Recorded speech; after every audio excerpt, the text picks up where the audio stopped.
스가랴 7장과 또 다음번에 나누게 될 스가랴 8장은 금식과 관련된 문제를 다루고 있습니다.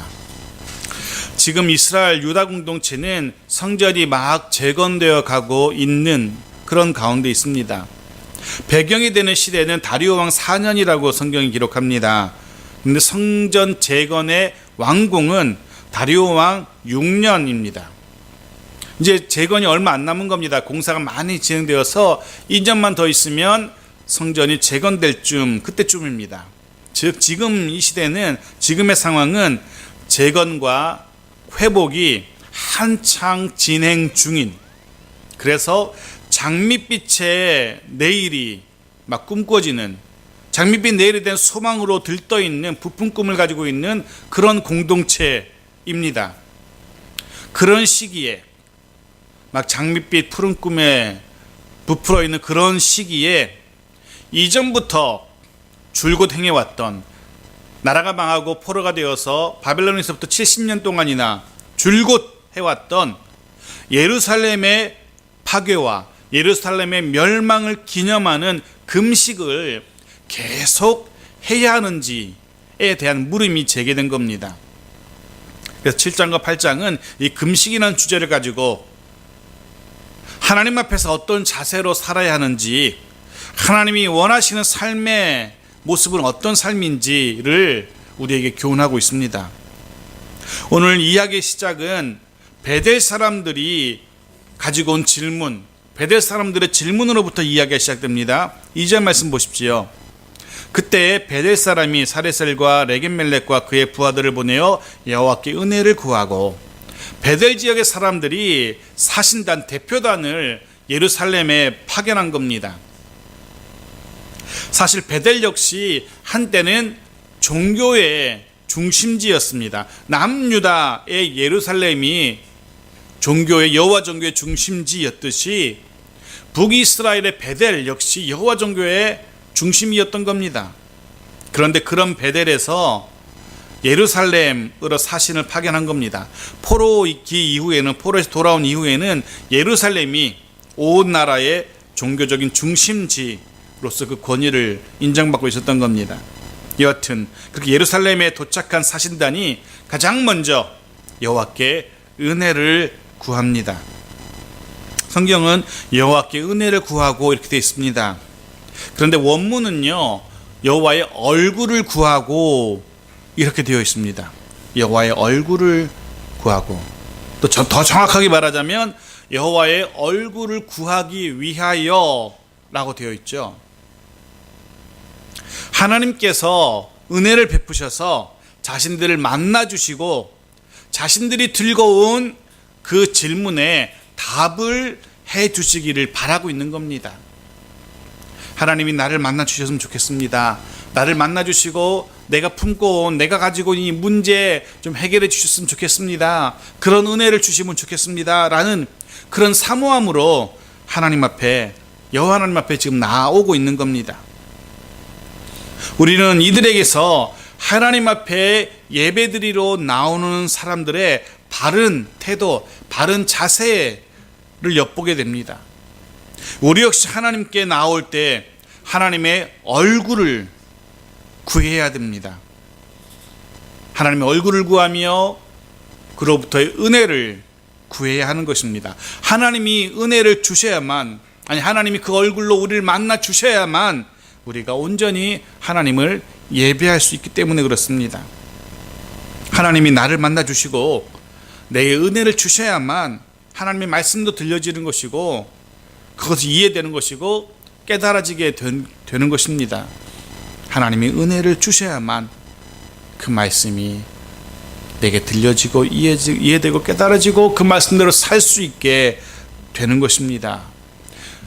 실로 우리는 하나님의 은혜가 아니고서는 우리는 하루도, 아니 한시도 제대로 살 수 없는 연약한 존재들입니다. 그래서 우리는 오늘도 하나님 앞에 예배드린 이 시간 가운데 우리를 만나주시는, 우리에게 말씀하시는 하나님의 은혜를 구해야 하는 것입니다. 그렇게 베델 사람들이 하나님께 은혜를 구하며 예루살렘의 종교 지도자들에게 질문한 것 보십시오. 무엇인지. 3절. 만군의 여호와의 전에 있는 제사장들과 선지자들에게 물어 이르되 내가 여러 해 동안 행한 대로 5월 중에 울며 근신하리까 묻습니다. 여러 해 동안, 지난 70년 동안 늘 해오던 대로 5월에 울며 근신하리까 라고 묻고 있습니다. 나라가 망하고 그 땅 북이스라엘이나 남유다에 남겨진 자들이나 포로가 되어서 바빌론에 끌려갔던 자들이나 그래서 돌아온 자들이다 모두가 다 지난 70년 동안 늘 당연하게 해오던 것이 있었습니다. 바로 그것은 금식이었습니다. 금식. 스가랴 8장 19절을 참고해보면 나중에 또 다음번에 보겠지만 그들은 4차례나 금식했습니다. 4월, 5월, 7월, 10월 4차례나 금식합니다. 늘 하던 대로 4월에 금식합니다. 이 4월에 하는 금식은 느부갓네살 왕에 의해서 예루살렘 성벽이 부서지고 예루살렘이 점령당한 것을 기념하기 위해서 하는 금식이었습니다. 5월에 하는 금식, 오늘 베델 사람들이 묻는 이 5월에 하는 금식은 예루살렘 성읍과 성전이 파괴된 것을 기억하기 위함이었습니다.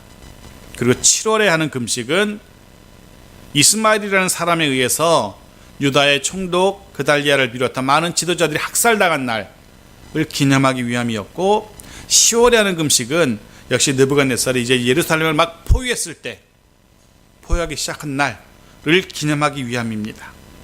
이런 날들을 기념하면서 모든 백성들은 울며 근신하며 즉 금식일로 지냈던 겁니다. 왜냐하면 이 날들은 말 그대로 파괴와 멸망의 날, 슬픔과 탄식의 날이었기 때문에 그렇습니다. 폐허가 되어버린 성읍과 성전을 기억하며 울며 애통하던 그런 날들이었습니다. 그런데 지금 베델 사람들이 질문하고 있는 이 시대는 상황이 달라졌죠. 달라지지 않았습니까? 포로에서 돌아왔지 않습니까? 거기다 무너졌던 성읍이랑 무너졌던 성전이 재건되어 가고 있는 그런 때입니다. 그러니 나라의 멸망과 성읍과 성전의 폐허됨을 인하여서 해오던 금식, 그걸 계속해야 하는 것인지 묻고 있는 겁니다. 그죠? 당연한 물음 아닙니까? 성전의 폐허됨, 성읍의 폐허됨을 기념하며 울며 금식하던 그 금식, 이제는 금식할 이유가 사라져버린 겁니다. 포로에서 돌아왔고 성전 재건되고 있고 성읍 재건되고 있습니다. 그러니 금식할 이유가 없는 겁니다. 그런데도 불구하고 늘 해오던 대로 금식을 해야 합니까? 라고 묻고 있는 겁니다. 분위기는 바뀌었고 상황은 바뀌었는데 늘 해오던 금식인데 갑자기 안 하려니까 이상한 겁니다. 뭔가 큰 죄를 짓는 것 같기도 하고 뭔가 큰 잘못인 것 같기도 하고, 그래서 당대 종교 지도자들에게, 최고의 권위를 가지고 있었던 예루살렘 지도자들에게 나와서 묻고 있는 겁니다. 뭔가 꺼림칙하지 않습니까? 그만두어야 될 것 같은데 그만둘 수도 없고, 참 그런 때인 것입니다. 우리가 조심해야 할 게 있습니다. 분명 어딘가 문제가 있어 보이지만 어딘가 아닌 것 같은데 단지 늘 하던 일이기 때문에, 늘 그렇게 해왔다는 이유만으로 아무 고민 없이 아무 생각 없이 그래서 계속 반복해서는 안 된다는 겁니다. 분명히 문제가 있는 것 같은데도 늘 해왔으니까 뭐 그래서는 안 된다는 겁니다. 영적인 문제에 있어서는 더더욱 조심해야 됩니다. 여러 해 동안 해왔기에 별다른 생각 없이 별다른 고민 없이 여러 해 해왔으니까 그게 편하니까 그게 익숙하니까 잘못된 줄 알면서 무언가 문제가 있음을 알면서도 그것을 계속 고집해서는 안 된다는 겁니다. 주일을 맞이하는 자세, 예배를 드리는 모습, 말씀을 대하는 태도, 찬송 부르는 모습, 기도 드리는 모습, 혹은 주중에 하루를 시작할 때, 아침에 하루를 시작할 때 모습, 혹은 하루를 마무리할 때의 모습, 그 모든 모습 속에서 하나님께서 야 그건 아니지, 잘못되었잖아, 고쳐야지 하고 깨닫게 하시는 것들이 있다면, 하나님이 그렇게 깨닫게 하신다면 비록 이전에 늘 해오던 익숙하고 편한 모습이라 하더라도 바꿔야 한다는 겁니다.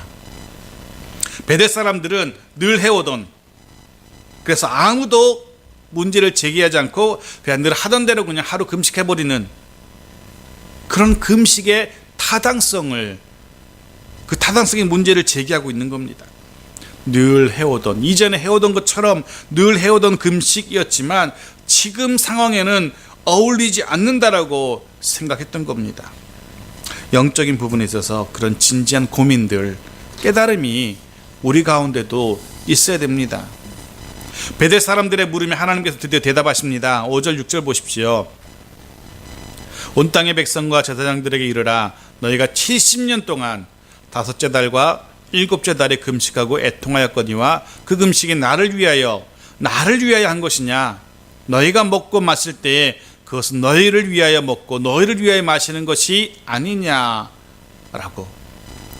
지금 베델 사람들은 금식을 계속 해야 됩니까? 아니면 금식하지 말아야 됩니까? 라고 묻고 있는데, 그럼 거기에 대한 대답은 해라, 하지 마라가 되어야 되는데, 하나님은 그 금식이 누구를 위한 금식이었냐라고 되묻고 계십니다. 하나님을 위한 금식이었는지, 금식하는 자신들을 위한 것이었는지 되묻고 계십니다. 금식이 자신들을 위한 것이었지 결코 하나님을 위한 것이 아니었다라고 지적하고 계신 겁니다. 그렇습니다. 그들의 금식은, 그들의 그렇게 드렸던 4월, 5월, 7월, 10월의 금식은 나라를 잃은 슬픔을 위로하기 위해서, 스스로 위로하기 위해서 했던 금식이었을 뿐입니다. 그들이 했던 금식은 자신들의 경건함을 드러내기 위한 금식이었을 뿐입니다. 그들이 했던 금식은 그 금식을 통하여 하나님께 잘 보여서, 하나님이 어이구 착한 것들, 나라가 망한 줄 알고 금식하며 슬퍼하는구나, 어이구 착한 것들, 내가 이제 복을 주마 라는 그런 목적으로 하나님께 잘 보여서 잘 먹고 잘 살기 위해서 했던 그런 금식이었다라고 하나님이 지적하고 계신 겁니다. 금식은 금식의 여부가 중요한 게 아닙니다. 뭐 40일, 20일 길게 금식하고 그럼 그런 좋은 거고, 하루 이틀 한 끼, 두 끼 짧게 금식하는 건 안 좋은 거고, 이런 길고 짧음도 중요한 게 아닙니다.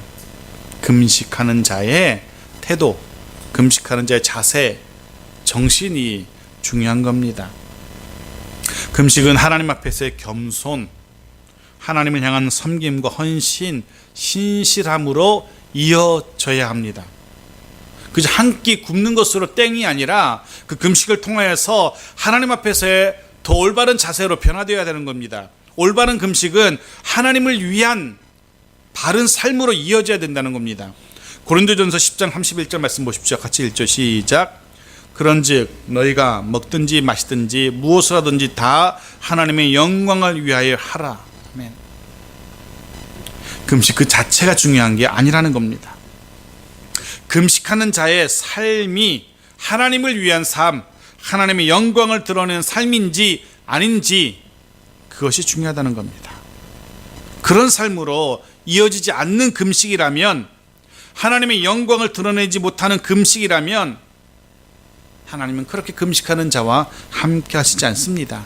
그건 그냥 한 끼를 굶는, 하루를 굶는 금식에 불과할 뿐입니다. 이번 주간, 고난주간 한 주간을 보내게 됩니다.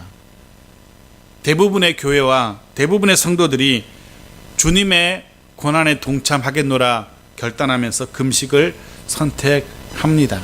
사실 잘못된 말입니다. 잘못된 생각입니다. 무엇이 잘못됐냐면, 주님의 고난은 우리가 동참할 수 있는 그런 성격의 고난이 아닙니다. 오직 주님만이 감당할 수 있는, 주님만이 하실 수 있는 고난입니다. 우리가 뭐 동참하거나 우리가 뭐 도와주거나 할 수 있는 그런 성격이 아닙니다. 메시아이신 하나님의 아들이신 무음하신 죄가 없으신 예수 그리스도만이 질 수 있는 감당할 수 있는 고난입니다. 거기에 우리가 뭐라고 그걸 동참하겠다라고 나설 수 있습니까? 아닙니다. 근데 왜 금식해야 됩니까? 왜 한국교회가 금식합니까? 고난의 그 주님의 고난에 동참하기 위함이 아니라 그 금식을 통하여 한 끼든 하루든 아니면 일주일이든 고난 그 금식을 통하여 주님이 당하신 고난의 천분지 1, 만분지 1이라도 나름 고난을 한번 경험해 보기 위함인 것입니다. 주님이 날 위해서 이런 고난을 겪으셨구나. 주님의 고난을 더 깊이 묵상하기 위함입니다. 그래서 우리의 금식은, 특별히 고난주간의 금식을 하신다면 말씀 묵상과 함께 이어져야 되는 것입니다. 굶는 것 자체가 중요한 게 아닙니다. 그렇게 함께 굶음으로써, 배고픔으로써, 주님이 날 위해서 이런 배고픔의 고난을 당하셨구나, 주님을 묵상할 수 있어야 된다는 겁니다. 그래서 고난주간 이 기간에 금식을 통하여 또 말씀 묵상을 통하여 주님의 고난을 깊이 묵상할 수 있어야 됩니다. 그렇게 주님의 고난을 묵상하면서 날 위해 고난 당하시고 죽으신 그 주님을 더 사랑하게 되어지는, 그 주님을 더 닮아가게 되어지는, 그 주님을 더 간절히 따라가게 되는 자로 변화되어야 되는 것입니다. 그것이 고난주간의 진정한 의미가 될 겁니다.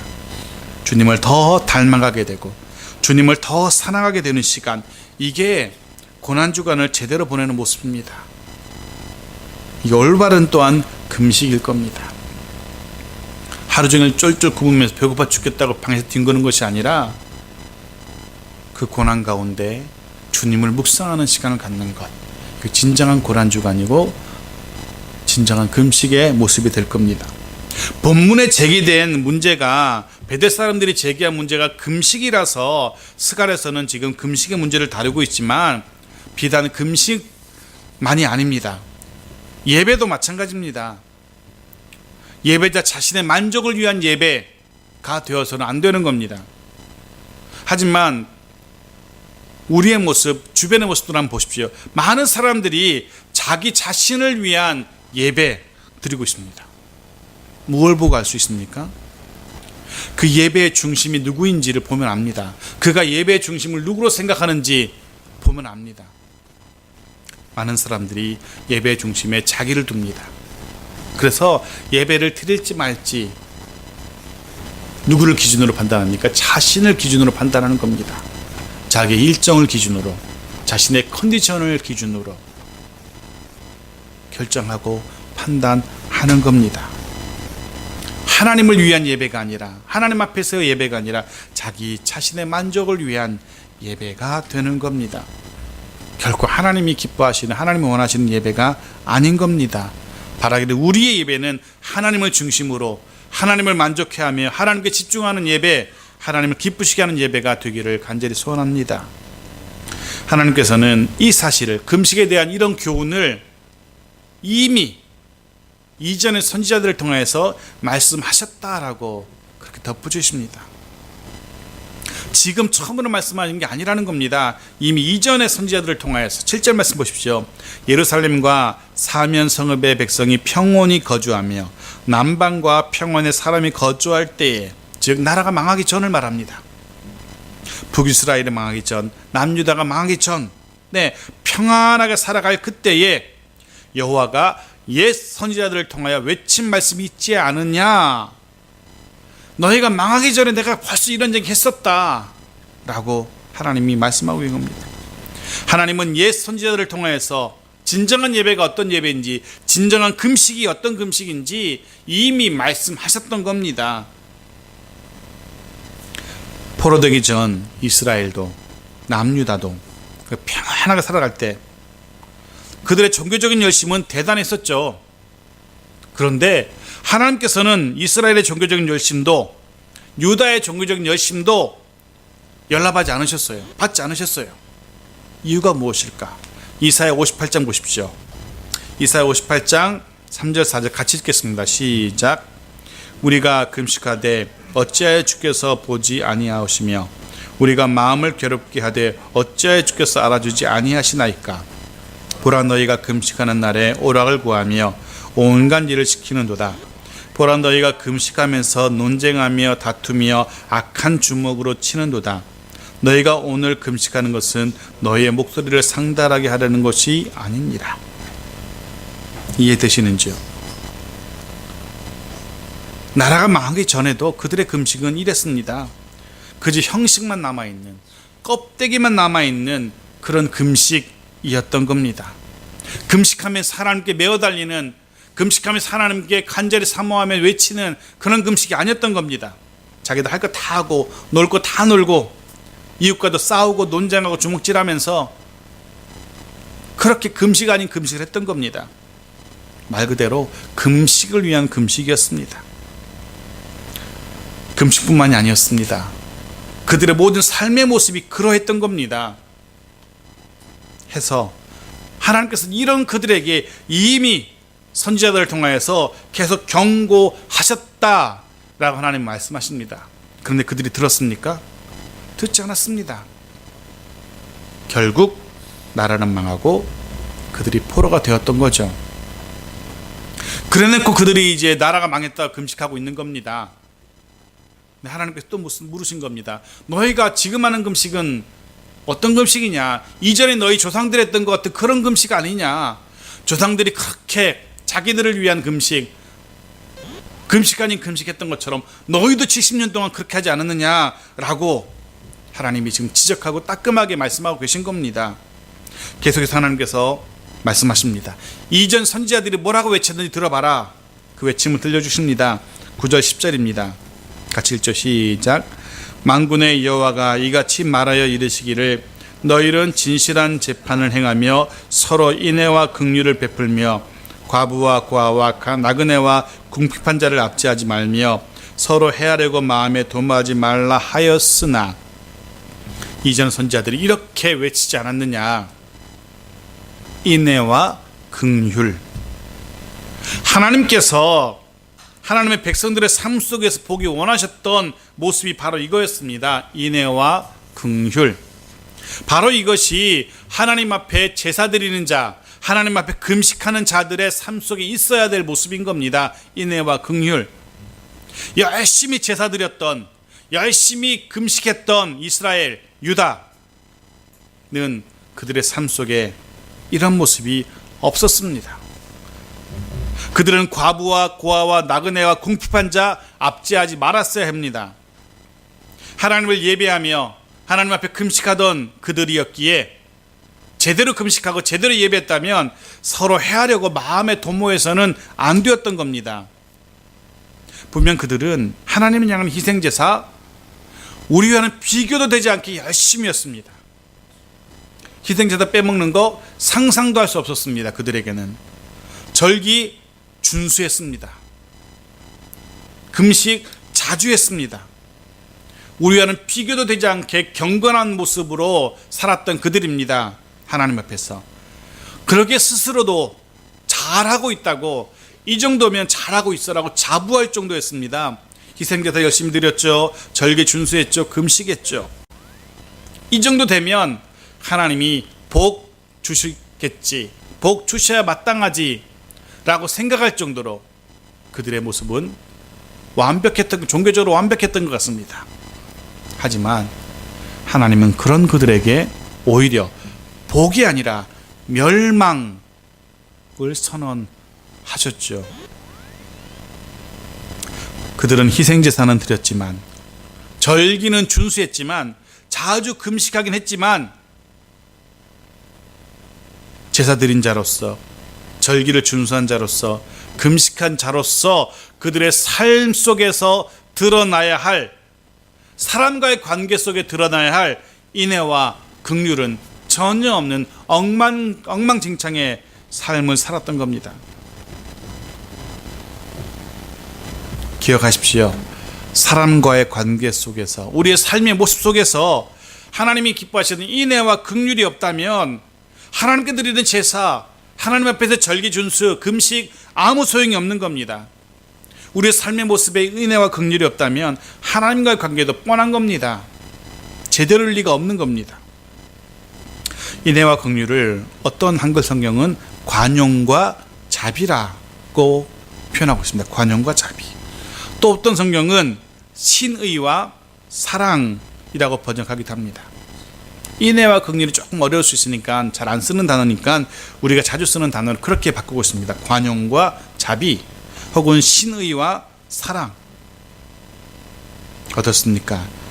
여러분 스스로 여러분의 모습을 한번 돌아보십시오. 하나님 앞에서 예배드리는 우리입니다.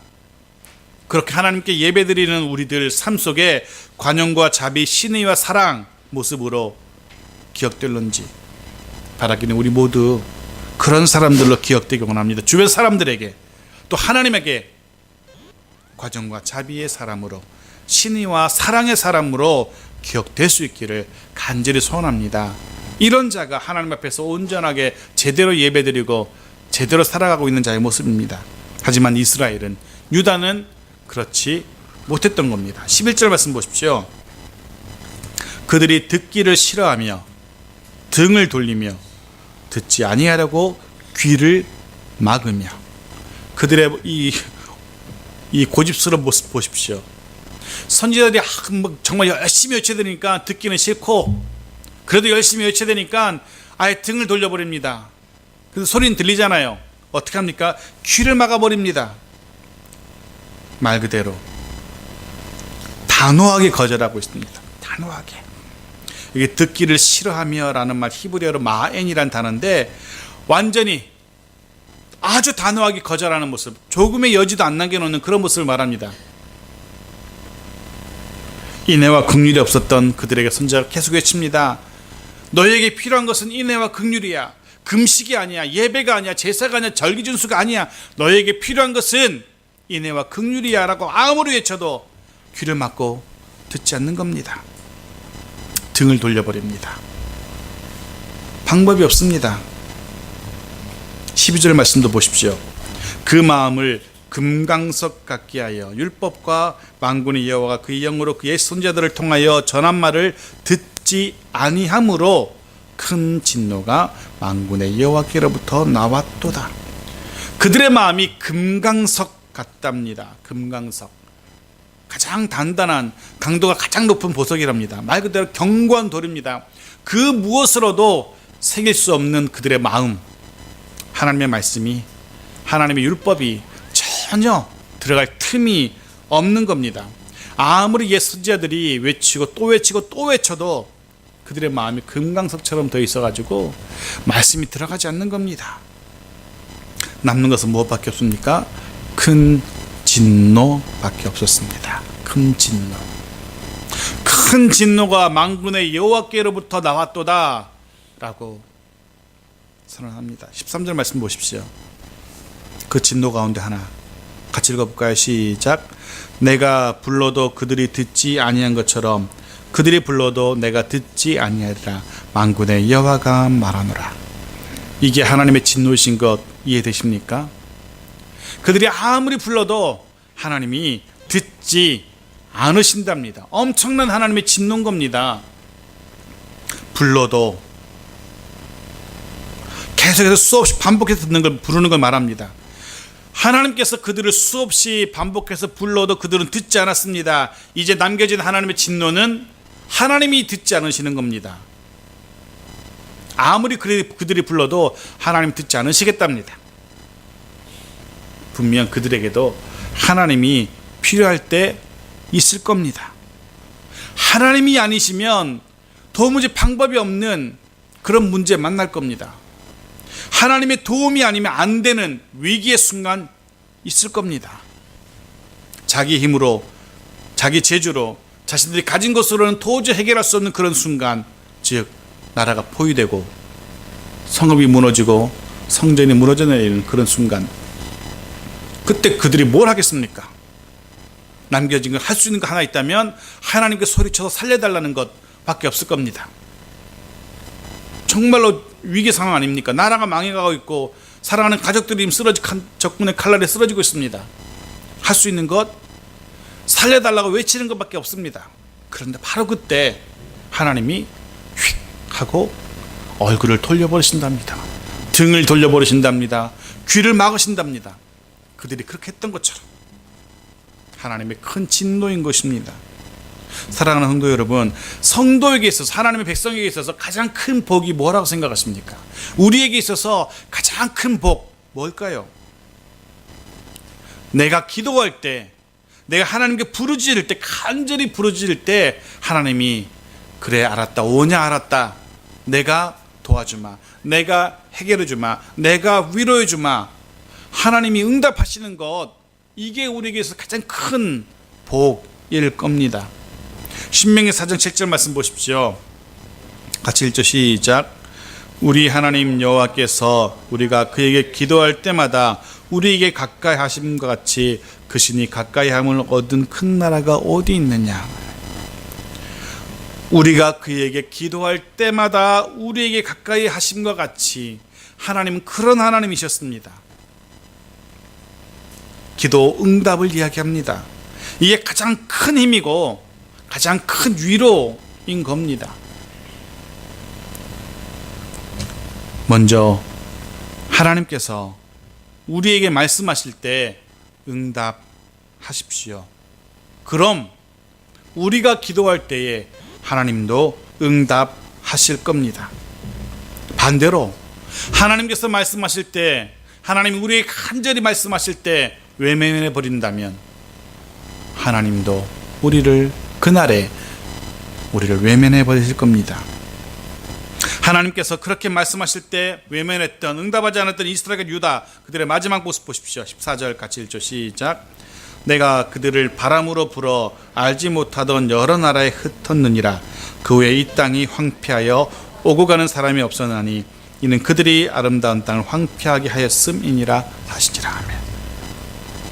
하나님께 응답하지 않았던, 하나님의 부르짖음에 외면했던 그들의 모습,